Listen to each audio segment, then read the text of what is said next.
Pessoal, tudo bem? Estamos na segunda aula da disciplina Análise e Projeto de Software e, como foi meio por vocês, eu terei algumas viagens esse segundo semestre e aí eu pretendo compensar essas minhas ausências com a gravação desses vídeos ou a participação de alguns outros colegas professores da universidade, né? Então, o meu objetivo dessa segunda aula, né, nossa disciplina começou semana passada. Nós começamos a falar sobre análise de projeto de software, né, que é um assunto de maneira geral, né, descrevendo que é um ciclo de vida.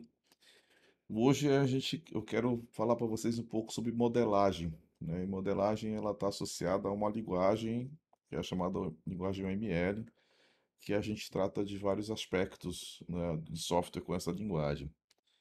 Então, o meu objetivo aqui, você já tem acesso a esses slides que estão compartilhados na pasta do Dropbox que eu forneci para vocês no início do semestre.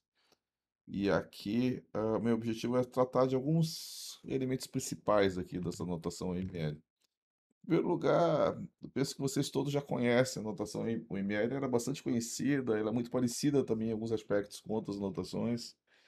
Se vocês já viram um diagrama de classes, já viram um diagrama de caso de uso, o pessoal de telecomunicações usa o diagrama de sequências.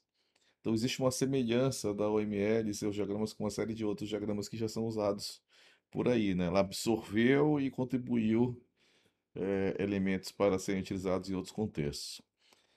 Então, o propósito principal, né, de termos modelagem é termos uma capacidade de abstração, uma capacidade de ter uma representação simplificada de um sistema de software ou de aspectos de sistema de software.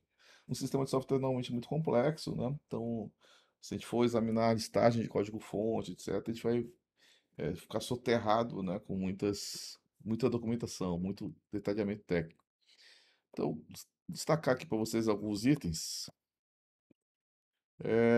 Eu trouxe para vocês aqui algumas figurinhas, né, que são figuras de um livro importante aí de orientação a objetos, o livro de um autor, de um dos autores da OMS chamado Butch. E aí, estou trazendo aqui para vocês essa palavra abstração, eu já citei para vocês e eu acho que vou citar várias vezes durante esse curso, durante essa disciplina, né? Nós temos esse gato, né, ele é um objeto, né, que dependendo do ponto de vista, ele vai ser enxergado de maneira muito diferente, né? A vovozinha aqui do lado esquerdo enxerga de uma maneira, né, enquanto que a cirurgiã veterinária enxerga de outra maneira bastante diferente. Então, de alguma maneira, isso também aparece em documentação de software, né? Nós temos mecanismos de abstração que mostram ou omitem detalhes que sejam necessários para aquele momento de análise, naquele momento que a gente estiver descrevendo ou analisando o sistema que foi construído. É, outra figura aqui é um conceito, né? Ou seja, o ML existe para representar conceitos, apresentar representação gráfica para conceitos da orientação a objetos. Então a gente tem aqui o mesmo gato, né, que é utilizado em várias ilustrações por esse autor, para mostrar que tem uma portinhola lá, que dentro do gato teria uma série de mecanismos que à primeira vista esse comportamento todo a gente percebe do gato, mas a gente não sabe exatamente, né, não precisa saber exatamente como é que ele está implementado, como é que a engrenagem dele funciona. Então, essa figura humorística aqui tem essa ideia de mostrar para vocês que esse conceito de encapsulamento também é preservado de alguma maneira dentro dessa representação dos sistemas orientados a objetos. Conceito de classificação também é um conceito. Vocês estão vendo aí um camarada aí participando de um safari que está catalogando uma série de espécies que ele vai encontrando, né, separando as girafas, os leões e as serpentes, e aí ele vai encontrando as espécies e classificando isso de alguma maneira parecida com o que os analistas de sistema fazem quando estão encontrando objetos do mundo real e tentando acomodar esses objetos do contexto do domínio do problema para classificações que vão fazer parte da solução de software que a gente está construindo. Então, quando a gente encontra, por exemplo, uma situação como essa, que a gente tem uma girafa com cabeça de leão e corpo de serpente, né? É um caso, é aquele caso anormal, aquele caso de exceção, aquele caso que precisa ser avaliado de que maneira a gente vai conseguir acomodar essa situação, por exemplo, uma transação que é diferente das demais. Então, nesse processo de mapeamento, de entendimento de como é que as coisas vão ser construídas e mapeadas para código, né? Então, a gente vai utilizar esses modelos também para entender, descrevê-los, né? No momento ainda que é barato fazer uma descrição, onde basicamente são desenhos, são modelos que podem ser aperfeiçoados, modificados, alterados, descartados, né?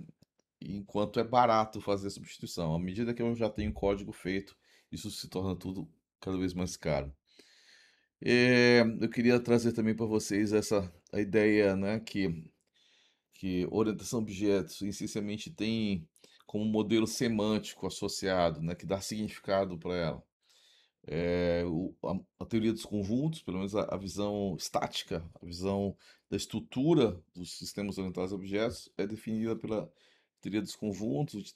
Então a gente está vendo um exemplo aqui de uma relação de generalização e especialização, né, onde se mapeia para o conceito de conjuntos, onde cada classe seria um conjunto ou subconjunto se a gente tem as relações de herança. E eventualmente a gente vai ter relações entre conjuntos, que seriam as associações. Então, a gente vai poder ligar um objeto, né, de cada conjunto com outros objetos de outros conjuntos e aí com as determinadas relações que a gente estuda na matemática discreta, né? Relações de pertinência, relação de inclusão, tudo isso vai existir e a gente vai poder utilizar para dar significado para essas coisas. Então, é mais uma abstração, ou seja, quando a gente está desenvolvendo software, né, e mapeando para o conceito de orientação a objetos, a gente está pegando uma base, que é a base da teoria dos conjuntos, e transformando, né, aquela realidade, simplificando aquela realidade segundo esse ponto de vista aqui. Então, certamente, projetista, engenheiro e gerentes vão ter diferenças enormes entre si, mas é interessante, em um certo momento, abstrair essas diferenças, entendê-los todos como funcionários e descrever essa hierarquia de classe, né? Que, de tal maneira que a gente possa ter coisas comuns relacionadas a qualquer funcionário. Se eu fechar o olho e pegar qualquer um objeto desse conjunto aqui, eu tenho um funcionário, independente de qualquer que seja ele, e a partir daí a gente pode ter associações de funcionários com, o- por exemplo, trabalhando em setores da empresa e coisas do tipo. Ou então eu posso ter propriedades específicas que se aplicam para, por exemplo, apenas o projetista. Ok, então eu anotei aqui alguns slides para mostrar para vocês. E o outro slide que eu quero mostrar para vocês é esse aqui, que sintetiza muito bem assim a ideia que a gente tem do ponto de vista de representação gráfica, né, dos conceitos da orientação a objetos, né? Chamando atenção que um objeto ele tem um estado, né? Então a gente vai pensar em estado quando a gente pensar, por exemplo, que certas operações vão poder ser aplicadas em certos estados dos objetos e vão transformar aquele objeto num outro estado para o qual eu vou ter um outro comportamento permitido. Então, comportamento já vem para o conceito aqui no meio, né? Vocês estão vendo o martelo sendo aplicado lá num prego. Então, o comportamento ele varia em função do estado do objeto, tá? Então, aquela percepção de comportamento e estado elas são conectadas. De tal maneira que a gente vai ter, por exemplo, um modelo onde a gente vai poder representar esses estados e essas transições de estados por meio da state charts, né? Com comportamentos padrão, comportamentos específicos, respostas a eventos que vão acontecer, etc. E o terceiro e último conceito importante é o conceito de identidade, né? Que esse é bom a gente destacar porque provavelmente vocês já estudaram disciplinas de banco de dados. Lá nos bancos de dados relacional, a gente tem para identificar unicamente um item de dados, uma linha da tabela de banco de dados, a gente usa o conceito de chaves primárias, né? E o relacionamento das tabelas de uma com a outra com chaves estrangeiras. E no modelo de objetos, como o ML a gente vai utilizar aqui, usa modelo de objetos, cada objeto tem uma identidade própria atribuída pelo sistema. Então é importante vocês terem ideia de que são conceitos diferentes, Se eu estou trabalhando no nível de objetos, eu já tenho essa noção de identificador único do objeto atribuído para ele.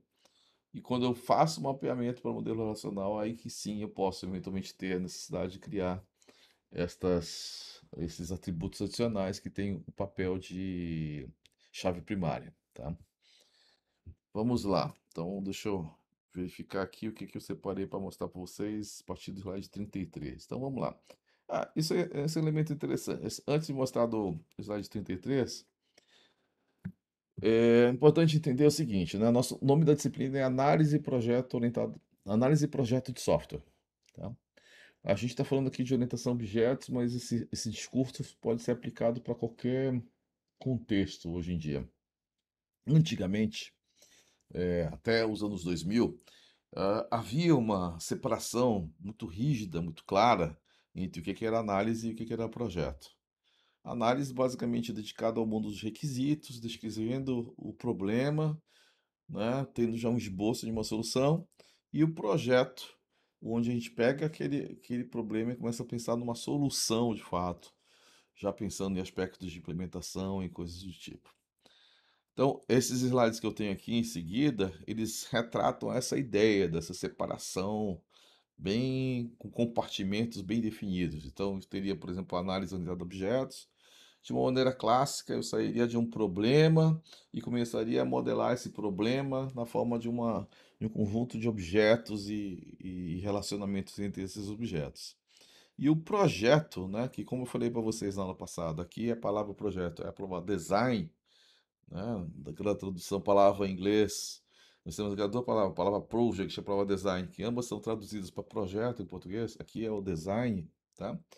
Então, o que que o projeto orientado a objetos faz?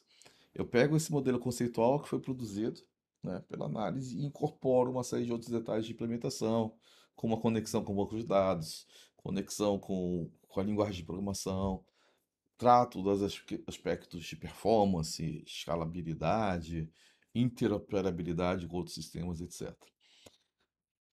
Porém, pessoal, hoje em dia a gente não trabalha mais com a separação tão forte, né? A gente fala mais um processo de análise em projeto, que são um processo iterativo, né, cíclico. Ou seja, eu faço análise para os projetos, depois volto para análise do projeto, vou de maneira cíclica trabalhando assim.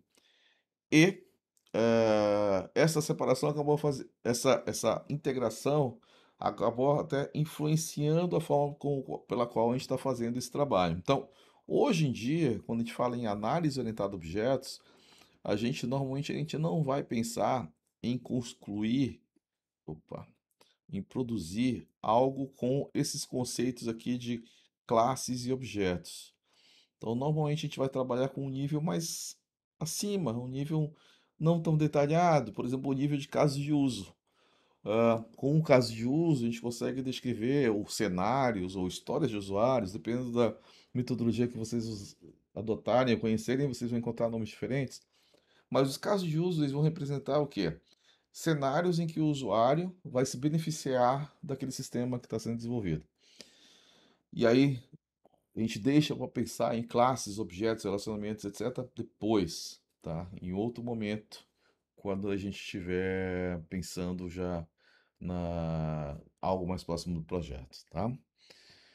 Então, aqui avançando, pessoal, também tem uma outra abordagem, né? Ou seja, muitas vezes a gente pode trabalhar, por exemplo, fazer um levantamento de requisitos já construindo um protótipo, né? Construindo um protótipo conectando interface com o usuário e o banco de dados relacional.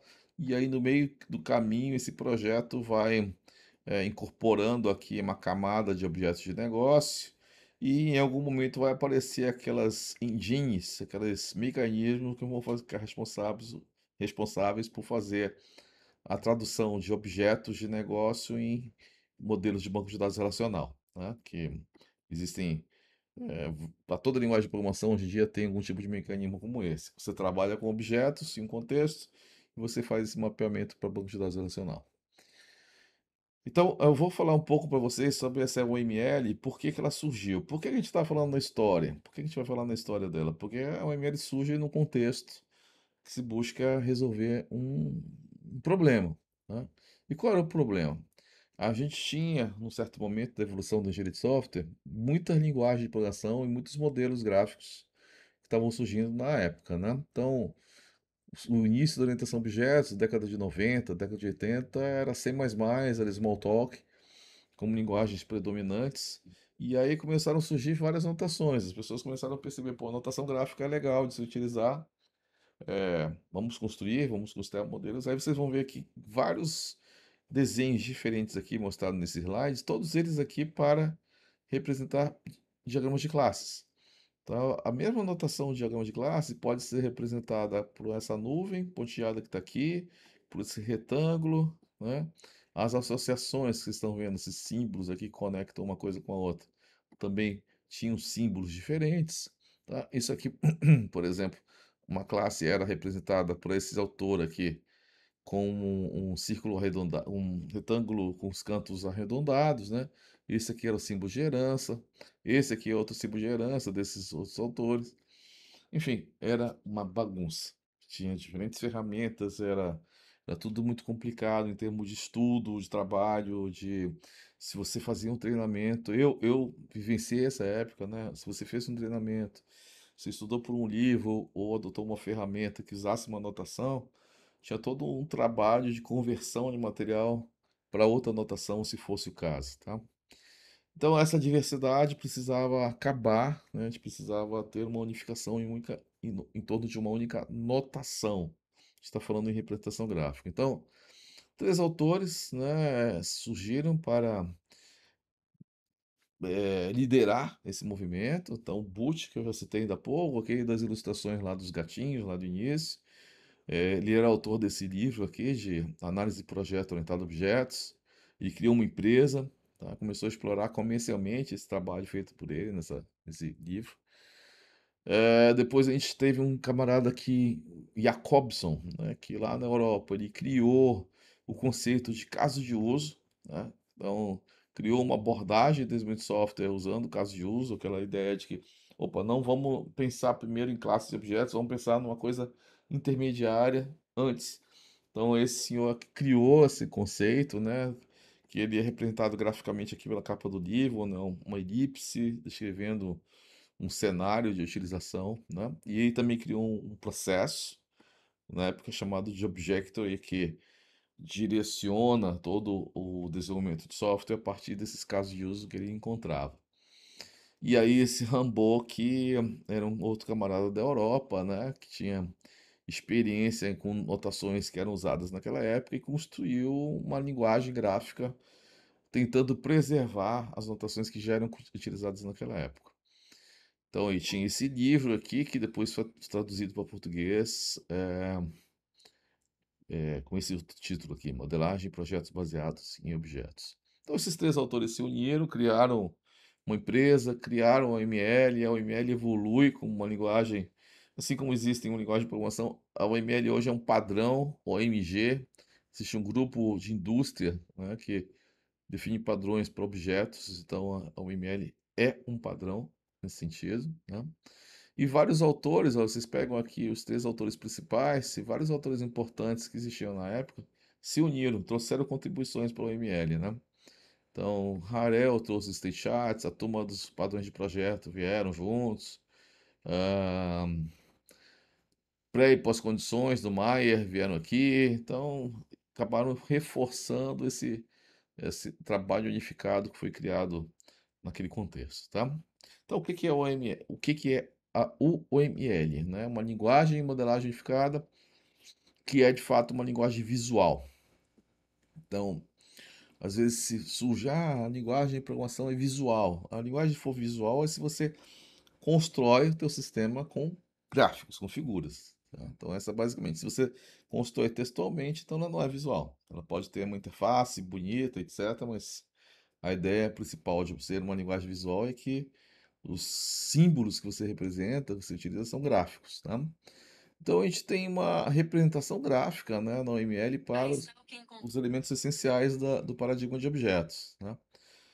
Classes, atributos, troca de mensagens, etc. Então aqui um exemplo de um diagrama de classe sendo mostrado para vocês, com uma classe aqui, duas associações ligando os objetos, né, com com as respectivas multiplicidades da associação e uma restrição aqui no meio. Enquanto aqui do lado direito a gente tem um pequeno exemplo no diagrama de caso de uso. Então, a OML é interessante porque por que que ela sobrevive até hoje, né? Ela surgiu lá na virada do século. Por que que ela existe até hoje? Porque ela não está presa a nenhuma linguagem, não está presa a nenhum paradigma, não está presa a nenhuma fase, não está presa a nenhum processo, tá? Então, a rigor, você pode usar ela livremente, como você achar melhor, tá?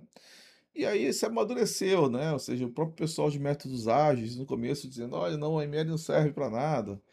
Depois já se acomodou, já se enxerga. Muitos agilistas, né? Muitas pessoas que escrevem livros sobre métodos ágeis, hoje reconhecem a importância da OML e fazem, inclusive, livros indicando como é que se utiliza, né? Então, é interessante que a gente pode trabalhar com vários níveis de detalhe, né, como está representado aqui, desde o nível mais abstrato, onde os detalhes não são apresentados, até o nível mais concreto, onde a gente já tem os detalhes de implementação sendo apresentados aqui para a gente.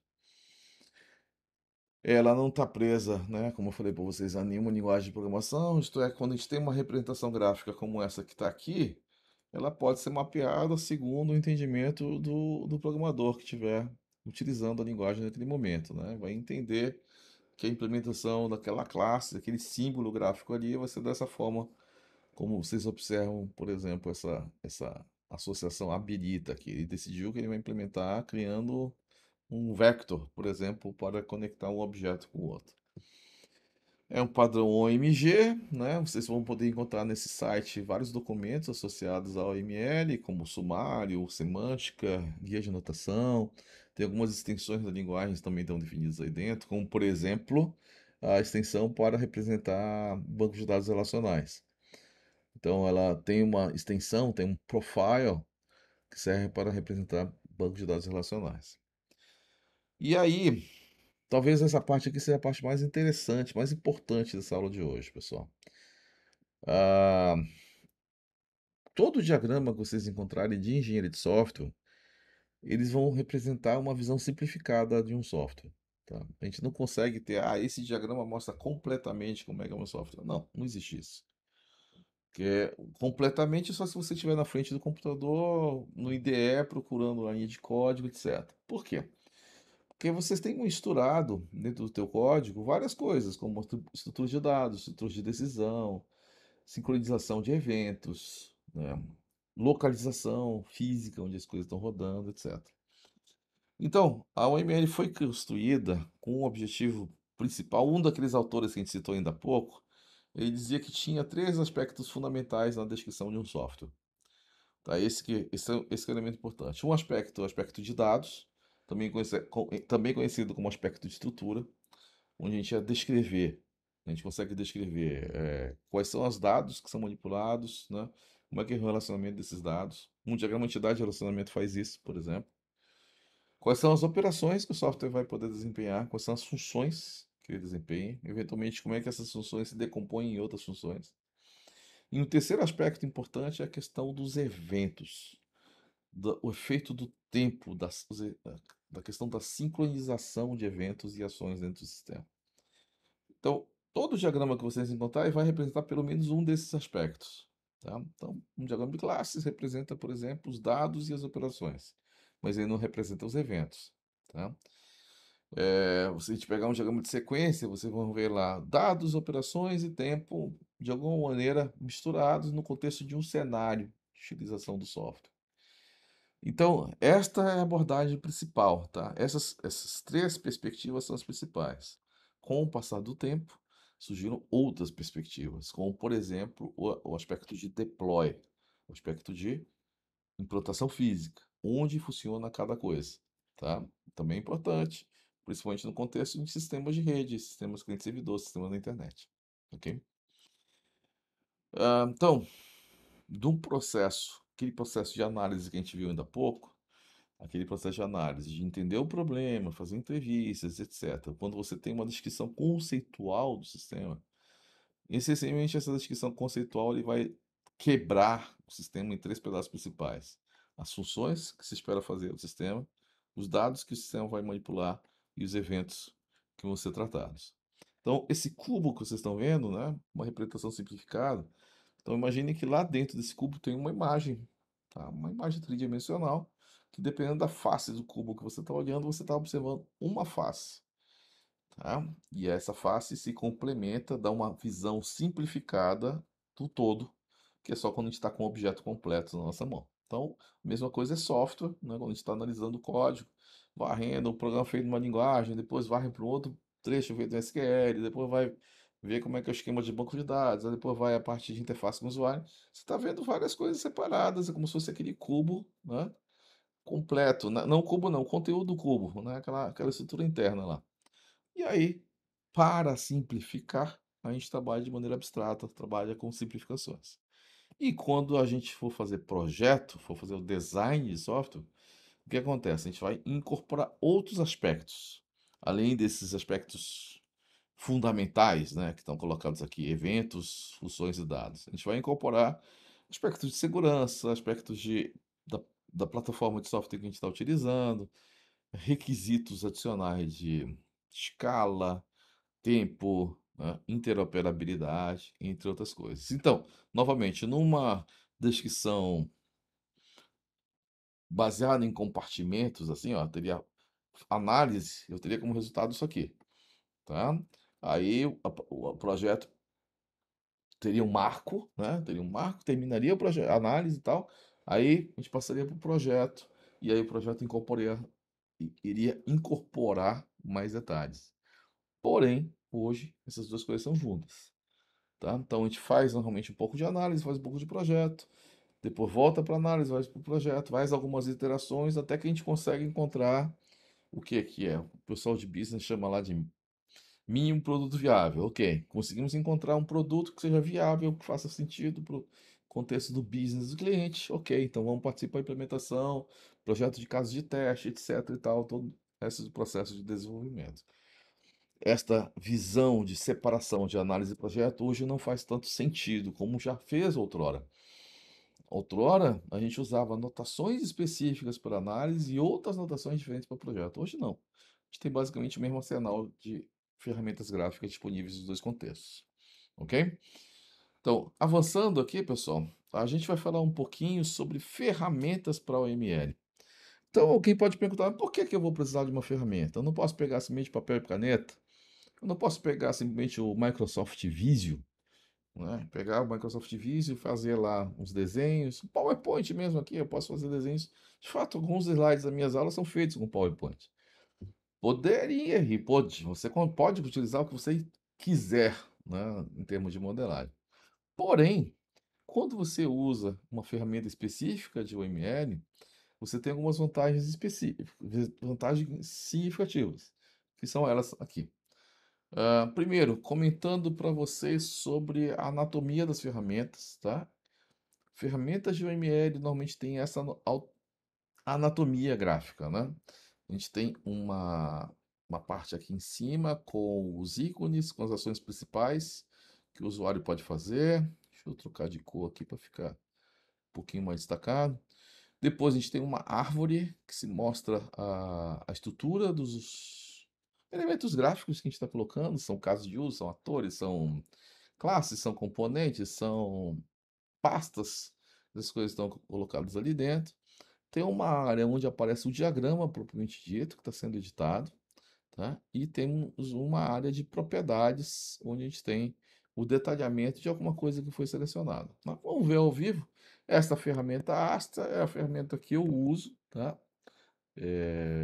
Tem versões de teste disponíveis por aí, uso acadêmico, etc., que vocês podem procurar. Então, é uma ferramenta em Java, então roda em qualquer lugar, né? Então, aqui eu tenho um exemplo de o arquivo sample do AST, onde basicamente ele apresenta vários diagramas de exemplo. Então, aqui, como eu falei para vocês, olha, aqui é a árvore do projeto, aqui é o diagrama que está sendo mostrado no momento, né, com os elementos gráficos aqui, onde a gente pode digitar, os símbolos, né? Vamos supor que eu quero criar agora uma classe associativa entre essa classe aqui e essa aqui de baixo. Então ele cria a classe associativa, eu coloco o nome aqui para eu preencher e ir embora, né? Se eu clico aqui nessa classe associativa, vocês veem já aqui os detalhes, ó. Eu posso ver a visibilidade da classe, posso ver marcar se ela é abstrata, true ou false, né? Então veja que eu coloquei true, o nome dela ficou aqui em itálico, né? Se eu colocar ela como false, ela volta ao normal, né? Eu vou apagar esse elemento. Importante também destacar o seguinte, tá? Quando a gente usa essas ferramentas, normalmente a gente tem duas maneiras de se apagar um elemento gráfico, né? Então eu coloquei uma classe aqui, e esta classe aqui eu tenho, ó, vou clicar o botão direito do mouse, eu tenho o Delete from Diagram e tenho o Delete from Model. Quando eu coloco o Delete from Diagram, normalmente é só apertar no Delete do computador, aquela classe some, tá? Mas ela continua existindo no modelo. Veja, ela está bem aqui, tá? De alguma maneira eu posso puxar de volta, ela vai aparecer de volta. Não, não está aparecendo. Enfim, ela deveria aparecer aqui. Aqui, apareceu, tá? Então, vamos supor, ó, tem essa associação aqui, aí eu vou fazer novamente. Clicar aqui, deletar do diagrama apenas. Pronto, ela sumiu. Quando eu trago ela de volta, ela deve voltar com a associação pendente. E temos a outra opção que de fato apaga o modelo, né? Que é a Delete from Model. Então eu clico aqui e ela some do modelo propriamente dito. Isso vale para qualquer elemento gráfico que está aqui dentro. Bem, esta ferramenta Asta, eu estou usando essa versão Professional aqui, que tem um pouquinho mais além de OML, tá? Então, a gente tem aqui, temos diagrama de entidade de relacionamento, tem mapas mentais, tá? Então aqui, ó, aqui tem uma visão bem grande, né, do que todos os modelos suportados aqui por essa ferramenta, né? Olha, posso ter um modelo de testes, tem implementação, aqui esse mapa mental, veja, Mind Maps Available, né, estão disponíveis apenas na versão Professional do Asta. Então aqui, ó, lembra daquela questão, olha, análise de sistemas, análise de requisitos, modelos e diagramas. Então vocês estão vendo aqui os vários diagramas que ela permite do ponto de vista de análise. Do ponto de vista de design, né, de projeto, arquitetura, a gente vai ter um conjunto de outros modelos. Veja o diagrama de classes, ó, diagrama de classe, diagrama de sequência, diagrama de colaboração, ele continua existindo aqui embaixo. Então, se eu clicar, por exemplo, aqui, Sequence Diagram, é um exemplo de um diagrama que a gente pode construir aqui. Não, não tem um exemplo aqui, ó. Sequence Diagram é esse cara aqui, ó. Que a gente normalmente tem um conjunto de objetos, tá?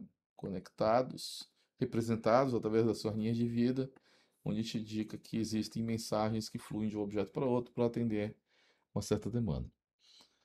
Então, qual é a vantagem de usar uma ferramenta desse tipo e não usar um Visio da vida?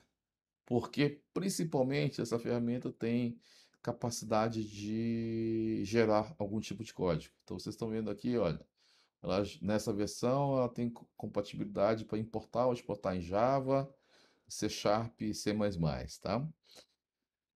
A ferramenta também garante que você não faça besteira no uso da OML, né? Você tem alguns símbolos específicos que se você está aprendendo, ela vai te dar vai te colocar num caminho para que você evite fazer besteira. Por exemplo, ó, essa mensagem de retorno aqui, que está colocada nessa pontilhada, eu só vou poder colocar mensagem de retorno quando tiver uma mensagem de entrada, né? Se você estiver usando uma outra ferramenta gráfica que não conhece o ML, se você não vai conseguir fazer isso, tá? Então, temos então vários modelos, olha aqui, esse é o exemplo de um diagrama de implantação, né?